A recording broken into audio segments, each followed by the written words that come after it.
Comment simply வே channel உங்களை அன்போடு வரவேற்கிறது. இந்த வீடியோ நம்ம என்ன டிஸ்கஸ் பண்ண போறோம்னு பார்த்தீங்கன்னா, நம்ம பராசக்தி படத்தோட ஒரு டைட்டில் அனௌன்ஸ்மெண்ட் டீசர் படக்குள்ள வந்து லான்ச் பண்ணிட்டாங்க.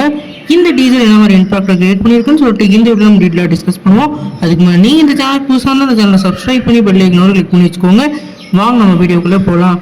பராசக்தி வந்து நம்ம சுதா கங்குரோ டைரக்ஷனில் நம்மளோட எஸ்கே அவர்கள் லீட் ரோலில் ப்ளே பண்ணுறாங்க.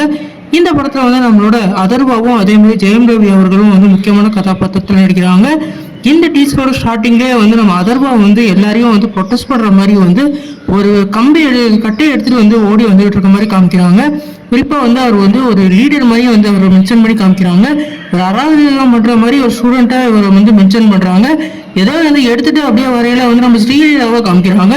ஸ்ரீலீலா வந்து ஒரு காரில் வந்து இருக்கிற மாதிரியும் அவங்க நீங்கள் எதுக்கு இப்போ வந்தீங்க, நான் ட்ரம் கார்டில் வந்து சொல்லியிருந்தாலும் நான் வந்துடுவேன்னு அதர்வா சொல்லலை, நான் வரலன்னா நீ வந்து செத்து போயிருப்படான்ற மாதிரி அவங்க வந்து ஒரு ரிப்ளை கொடுக்குறாங்க.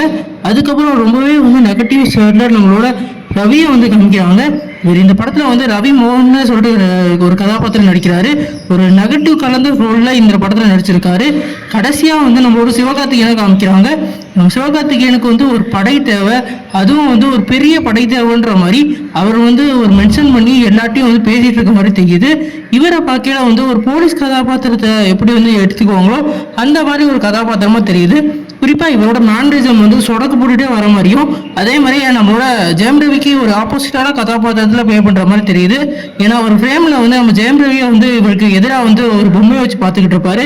எப்படின்னா நம்ம தனி ஒரு ரூமில் நம்மளோட சித்தார்த்து வந்து பார்த்துட்டு இருக்க மாதிரி இந்த படத்தில் நம்ம ஜெயம் ரவி பார்த்துக்கிட்டு இருப்பாரு.